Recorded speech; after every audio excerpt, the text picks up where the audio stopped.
नमस्कार साथियों, मैं विनय दीक्षित, प्रवक्ता अंग्रेजी, आप सभी लोगों का अपने YouTube channel the scholar of English में स्वागत करता हूं।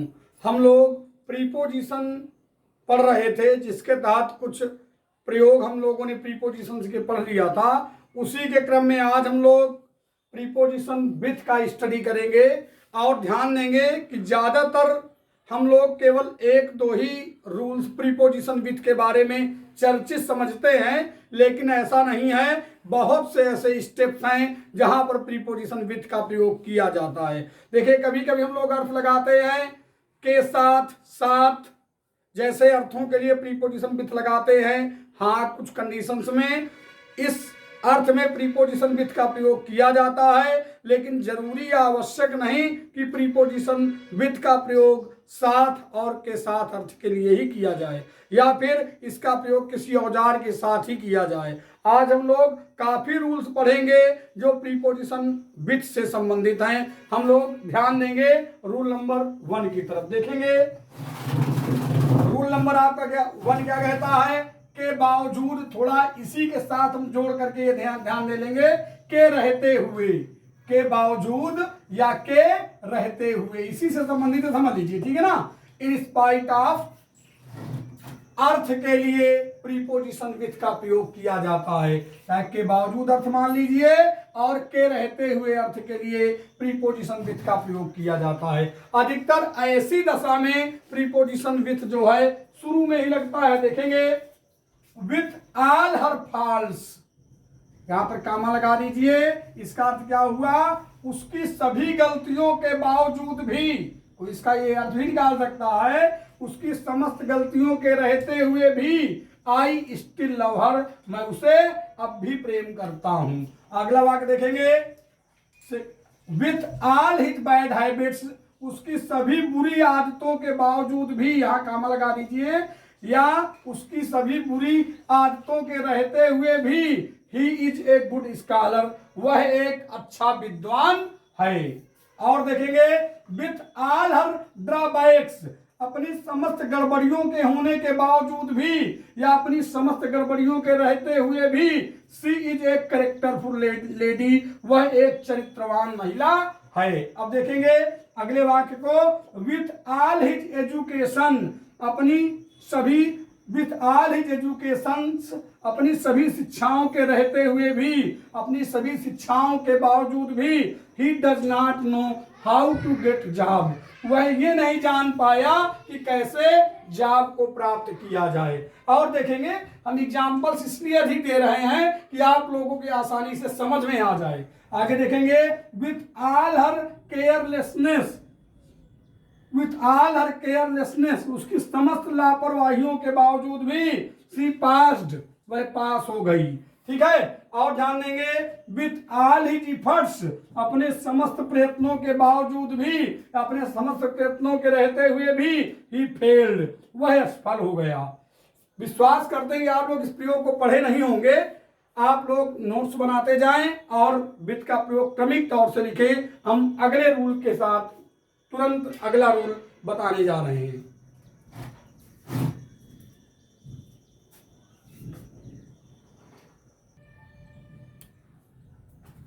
अब देखें, हम लोग प्रीपोजिशन का बहुत स्टैंडर्ड, विथ प्रीपोजिशन का बहुत स्टैंडर्ड रूल पढ़ेंगे। ध्यान देने का प्रयास करेंगे। आप लोग साथ के अर्थ में विथ का प्रयोग केवल करते हैं, लेकिन ऐसा नहीं है। ध्यान देने का प्रयास करेंगे कहां पर हम प्रीपोजिशन विथ का प्रयोग लगाते हैं, कहां पर विथ का प्रयोग करते हैं। आप लोग बारीकी से ध्यान दीजिएगा। देखिए, कारण काज को व्यक्त करने के लिए या के चलते आबिन टू के अर्थ में भी प्रीपोजिशन विथ का प्रयोग किया जाता है। कोई कारण को शो करने के लिए या के चलते अर्थ के लिए प्रीपोजिशन विथ का प्रयोग हम लोग करते हैं। थोड़ा आप लोग बारीकी से इसको समझिएगा, क्योंकि एग्जाम्पल्स के माध्यम से आसानी से आप लोग समझ सकते हैं। देखिए वाक्य को, the loafer boy was shaking, loafer boy हिलने लगा, विथ फियर, डर से। अब देखिए, कारण उसके हिलने का क्या था? शायद हिलने का कारण उसके क्या था? डर था। ध्यान देंगे, कारण डर था, इसलिए वो हिलने लगा। दूसरा वाक्य देखेंगे, we were shivering with cold, हम लोग ठंड के चलते कांप रहे थे, ठंड के कारण कांप रहे थे। हम लोग क्यों कांप रहे थे, किस कारण हम लोगों के अंदर कपकपी लगाई, कारण क्या था उसका, कोल्ड। ध्यान देंगे, बहुत ही इंपॉर्टेंट पॉइंट है, यहां समझने की बहुत जरूरत है। अगला वाक्य देखेंगे, ऑन सीइंग ए लायन, एक शेर को देखकर हर फेस वेट्स विद टीयर्स, उसका चेहरा आंसुओं से भीग जाता है। ध्यान देंगे, तो यहां पर क्यों क्यों भीगता है, भीगने का उसके कारण क्या है, एक लाइन को देखना। भीगने का कारण क्या है, एक लाइन को देखना। ध्यान देंगे इसको फिर, on seeing a lion her face bits with tears, एक शेर को देखकर उसका चेहरा आंसुओं से भीग जाता है। उसका चेहरा क्यों भीगता है, क्यों भीगता है, लायन को देखकर। यहां पर ये कारण ये है, लायन को देखना, ठीक है ना। एक चीज और देखेंगे, she was ill with fever, वह इल क्यों थी, बुखार के चलते। She was ill with fever, ध्यान देंगे, क्यों वह मतलब इल थी, बुखार के चलते, ठीक है ना, बुखार के कारण वह मतलब बीमार थी। अगला वाक्य देखेंगे, we were dancing with joy, हम लोग डांस कर रहे थे, हम लोग डांस कर रहे थे। क्यों डांस कर रहे थे, जॉय के कारण, हम लोगों को खुशी थी इसलिए हम लोग डांस कर रहे थे।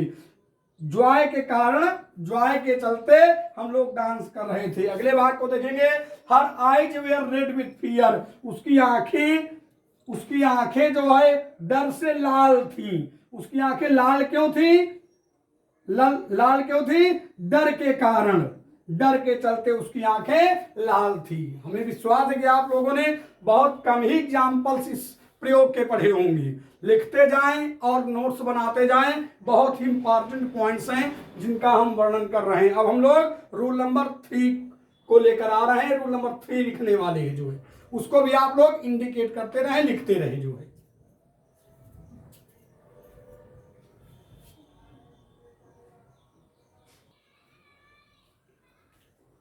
अब हम देखेंगे रूल नंबर 3 को।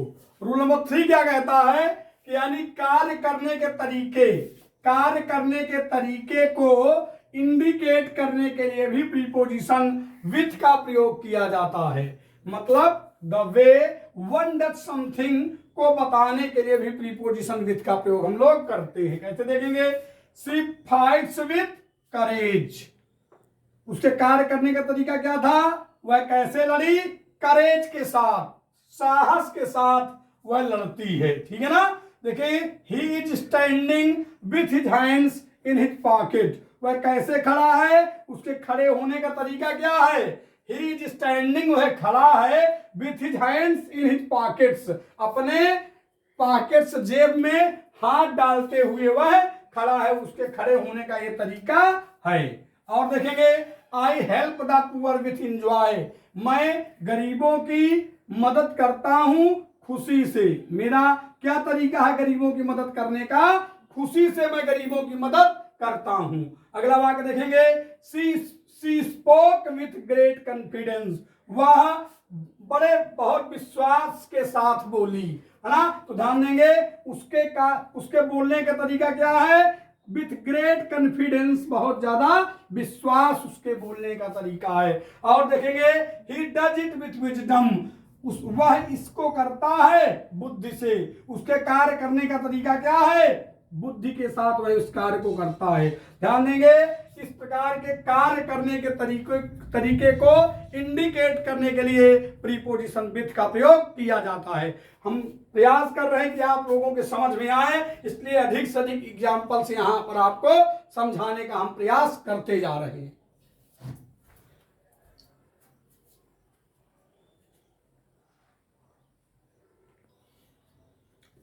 अब हम लोग देखेंगे रूल नंबर 4 को।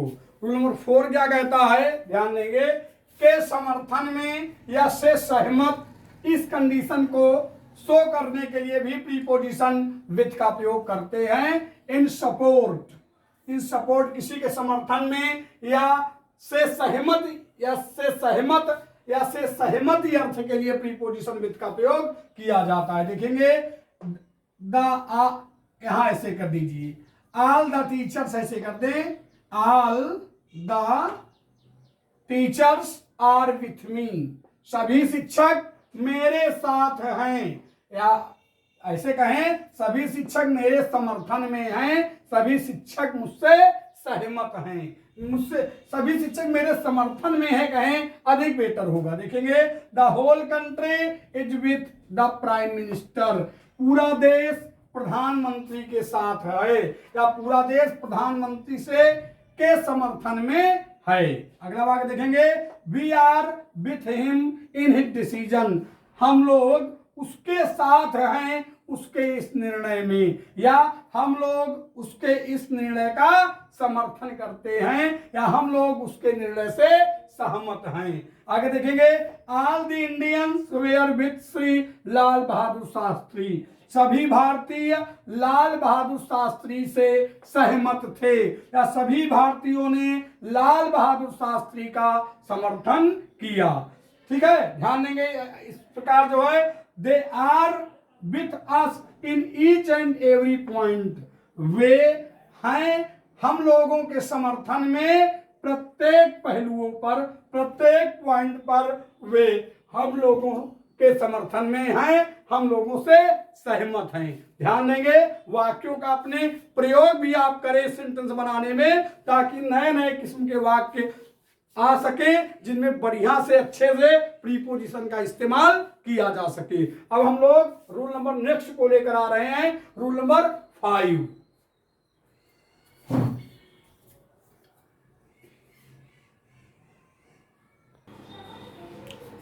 अब हम लोग देखेंगे रूल नंबर 5 को। रूल नंबर 5 क्या कहता है, जुदाई, वियोग या बिलगाव, ऐसे कर दीजिए, मतलब एक जैसे ही शब्द है ये जो है, जुदाई, वियोग और बिलगाव, मतलब अलगाव होना जो है ना, सेपरेशन, इसको व्यक्त करने के लिए भी प्रीपोजिशन विथ का प्रयोग हम लोग करते हैं।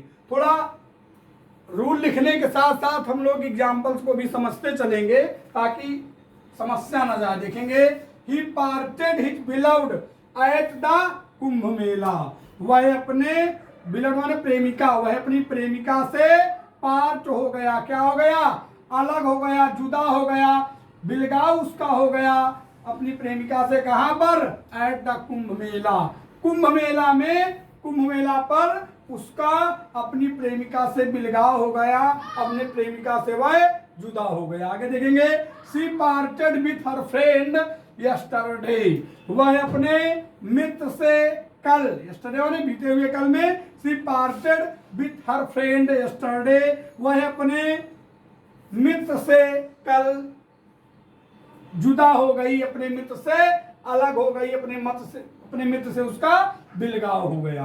आगे देखेंगे a miser does not like to part with his money, एक कंजूस व्यक्ति यह नहीं चाहता, नहीं पसंद करता कि वह पैसे से अलग हो। एक कंजूस व्यक्ति ये नहीं चाहता कि वह पैसे से उसका अलगाव हो, पैसे से वह अलग रहे, अलग हो। ठीक है, a satisfied person should part with money, एक संतुष्ट व्यक्ति को पैसे से क्या होना चाहिए, अलग रहना चाहिए। अलगाव भी यहां आप लिख सकते हैं, अलगाव लिख लीजिए। एक संतुष्ट व्यक्ति को पैसे से अलग रहना चाहिए, अलगाव रखना चाहिए। आगे देखेंगे they must break with the past, उन्हें अपने भूतकाल से अलगाव रखना चाहिए, जरूर अलगाव रखना चाहिए, जो उनका भूतकाल था उससे उन्हें अलगाव रखना चाहिए। आप लोग देख रहे हैं कितने स्टैंडर्ड सेंटेंसेज हैं, ऐसे स्टैंडर्ड सेंटेंसेज में विथ का प्रयोग किया जाता है। ठीक है, अब हम लोग रूल नंबर 6 को लेकर आ रहे हैं। रूल नंबर 6 पढ़ेंगे जो विथ के प्रयोग से संबंधित है।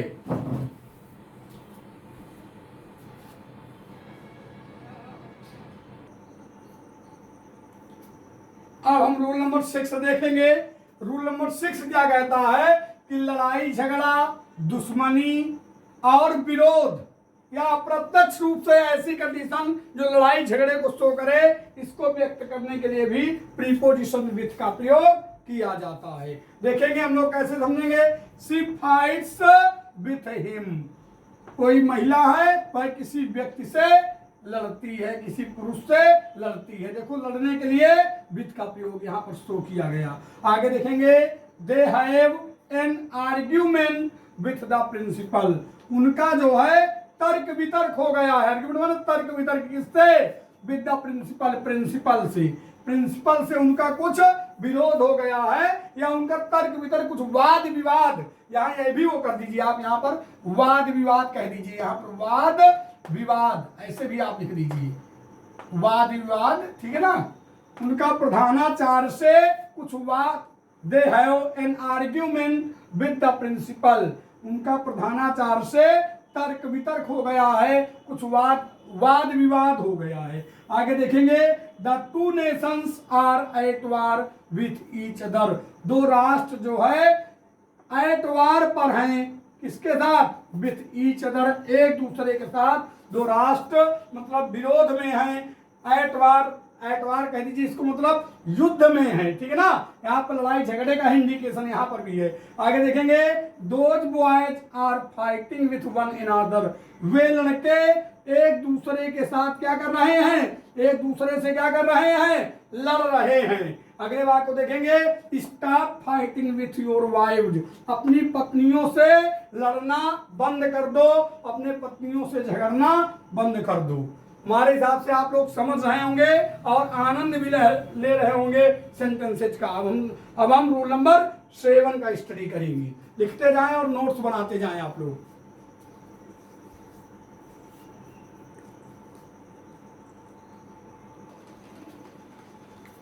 अब हम देखेंगे रूल नंबर 7।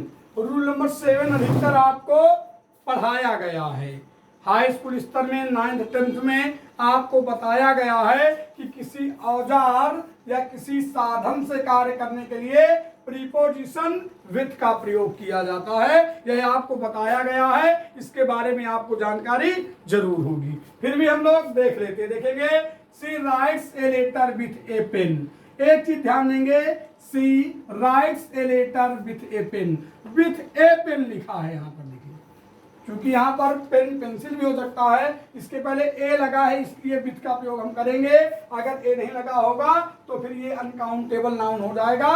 पेंसिल भी इसी तरह का है तो फिर हम विथ का प्रयोग नहीं करेंगे, तब इन का प्रयोग करेंगे, ठीक है ना। अब अगला वाक्य ध्यान देंगे, she was feeding the boy with spoon, वह चम्मच से बच्चे को खिला रही थी, फीड करा रही थी, ठीक है ना। आगे देखेंगे, I filled the pot with milk, मैंने बर्तन को दूध से क्या किया? भर दिया। देखिए यहाँ पर साथ का अर्थ बहुत कम निकलता है, जिसका माइंड में केवल एक ही वो किए हुए है। आगे देखेंगे, the robbers killed him with dagger, डाकू ने उसको कैसे मार दिया? छुरे से उसको मार दिया। आगे देखेंगे, we were fighting with sword, हम लोग किससे लड़ रहे थे? तलवार से लड़ रहे थे। हमारे लड़ने का साधन क्या था? तलवार था। हमारा औजार क्या था लड़ने का? तलवार था। हमारे हिसाब से आप लोग समझ रहे होंगे और लिख भी रहे होंगे। अब हम लोग रूल नंबर 8 का स्टडी करेंगे।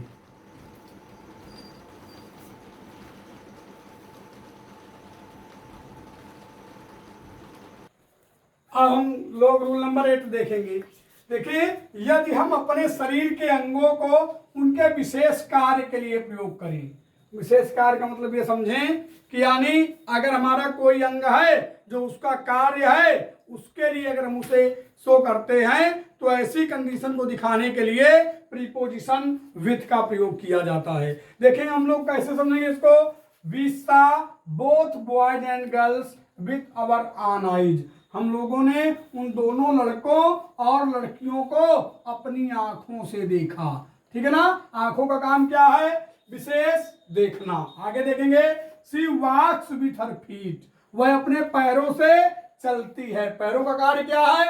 चलना। देखेंगे, we calculate all things with our minds कर दीजिए, हम लोग हर एक चीज का कैलकुलेशन करते हैं, किससे?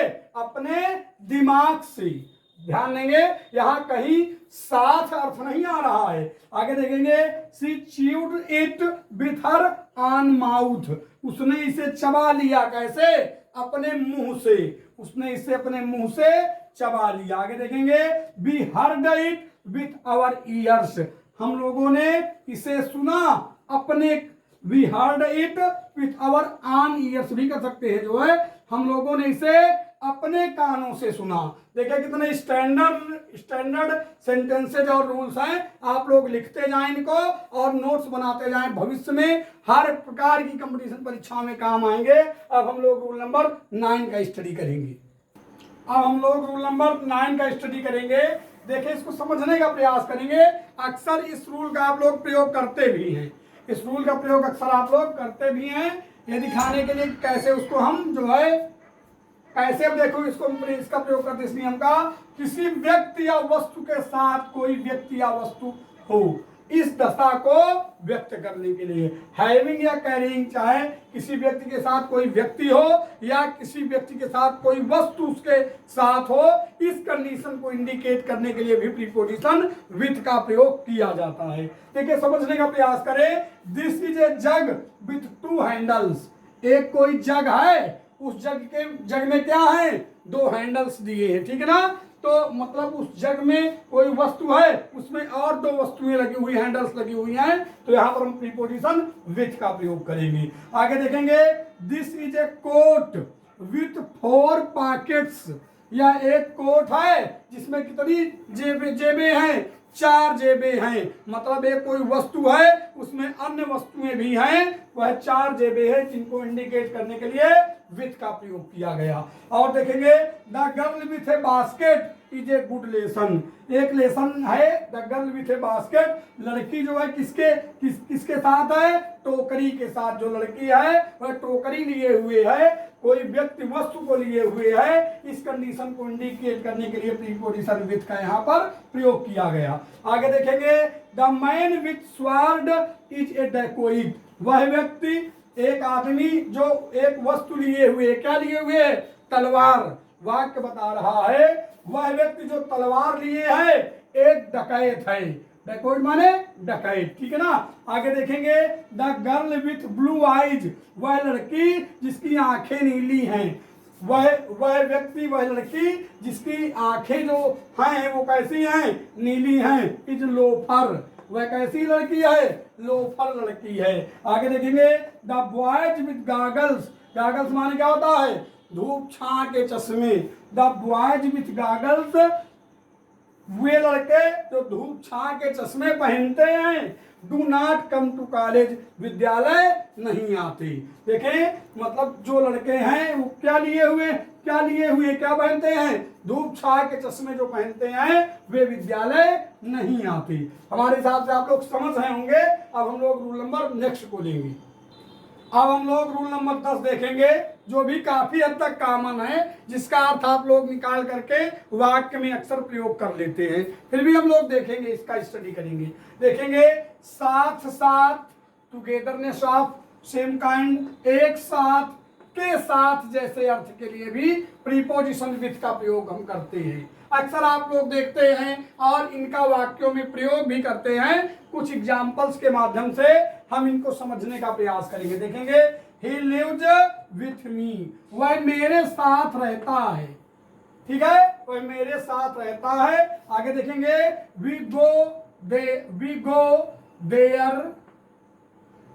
there with them, हम लोग वहां गए उसके साथ। देखें ये अर्थ निकल रहा है, हम लोग वहां गए उसके साथ। आगे देखेंगे they live with one another, वे एक दूसरे के साथ रहते हैं, या वे एक साथ रहते हैं, ठीक है ना।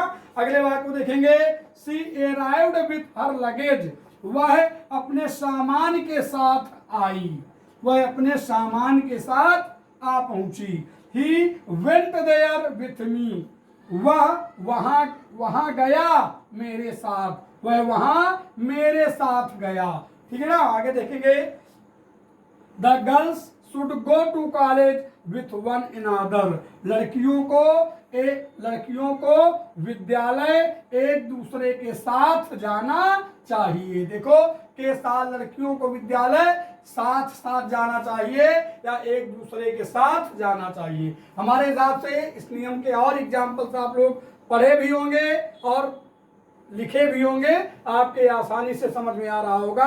हम लोग रूल नंबर नेक्स्ट 11 पढ़ेंगे जो विथ के प्रयोग से संबंधित है। अब हम लोग देखेंगे रूल नंबर 11 को। देखें उसी दिशा में इन द सेम डायरेक्शन और उसी अनुपात में इन द सेम प्रपोर्शन। इसको दिखाने के लिए भी प्रीपोजिशन विथ का प्रयोग हम लोग करते हैं। देखेंगे she was driving the bicycle with the wind. वाक के कहने का मतलब ये है जैसे वह इस तरफ ऐसे वो साइकिल चला रही है तो हवा भी उसी तरफ चल रही है। तो कहने का मतलब ये है she was driving the bicycle with the wind. वह उसी दिशा में साइकिल चला रही है जिस दिशा की तरफ हवा जा रही है। अगले वाक्य को देखेंगे good girls run with time. अच्छी लड़कियां समय के अनुसार दौड़ लगाती हैं, मतलब समय की दिशा में अच्छी लड़कियां चलती हैं। जैसा समय होता है उसी लेवल से वे अंडरस्टैंडिंग करते हुए चलती हैं। आगे देखेंगे we should learn to live with the time. हम लोगों को सीखना चाहिए कि समय किस दिशा में चल रहा है, उस दिशा में हम लोगों को भी चलने का प्रयास करना चाहिए। We should learn to live with the time. हम लोगों को वी शुड लर्न, हमें सीखना चाहिए जीना समय के साथ साथ, मतलब जैसा समय चल रहा है, जिस दिशा में समय चल रहा है उस दिशा में उसी प्रकार हम लोगों को जीना सीखना चाहिए। His hair became grey with the passage of time. मतलब उसके बाल भूरे हो गए समय गुजरते गुजरते। यहाँ पर देखिए इसका ध्यान देंगे, मतलब उसके बाल उसी अनुपात में भूरे हो गए जैसे वे बड़ा होता गया उसी अनुपात में उसके बाल भी क्या हुए, भूरे होते गए। अब देखेंगे she was doing it with her age. She was doing it, वह इसे कर रही थी विथ हर एज, अपने उम्र की दिशा में। शी वाज डूइंग इट, वह इसे कर रही थी विथ हर एज, मतलब वह इसे कर रही थी अपने उम्र के अनुपात में। दिशा में ना कहें, वह इसे कर रही थी अपने उम्र के अनुपात में, जैसा उसका उम्र था उसी के अनुपात में वह इसे कर रही थी। आगे देखेंगे ही रन्स विथ टाइम। वह समय के साथ दौड़ता है, अर्थात जिस दिशा में समय चलता है उसी दिशा में वह भी चलता है। आगे देखेंगे ए ट्रीज शैडो, एक पेड़ की छाया मूव्स चलती है with the sun. With the sun, सूर्य जिस दिशा में चलता है उसी दिशा में एक पेड़ की छाया चलती है। ठीक है ना, इस प्रकार आप लोग इनको समझ रहे होंगे। अब हम लोग नेक्स्ट रूल देखेंगे। अब हम लोग देखेंगे रूल नंबर 12 को देखेंगे। अब इनको ये जो शब्द दिए जा रहे हैं इनको बाई हार्ट आप लोग याद कर लीजिए। ये अधिकतर कंपटीशन परीक्षाओं में पूछे जाते हैं, 10th 11th 12th 9th और सभी प्रकार की कंपटीशन परीक्षाओं में ये पूछे जाते हैं, तो आप याद कर लीजिए। देखिए रूल नंबर 12 क्या कहता है, कुछ संज्ञाओं जैसे acquaintance, alliance, bargain, comparison, conformity, enmity, intercourse, intimacy, relations के बाद क्या लगाया जाता है, प्रीपोजिशन विथ का प्रयोग हम लोग करते हैं। इनको आप लोग याद कर लीजिए। इन संज्ञाओं के बाद अधिकतर प्रीपोजिशन विथ लगाया जाता है। ठीक है ना। अब हम लोग रूल नंबर 13 देखेंगे, 13 देखेंगे रूल नंबर। कुछ वर्ब्स के बाद भी प्रीपोजिशन विथ का प्रयोग किया जाता है। देखेंगे कौन कौन सी वर्ब्स हैं अधिकतर प्रयोग किया जाता है।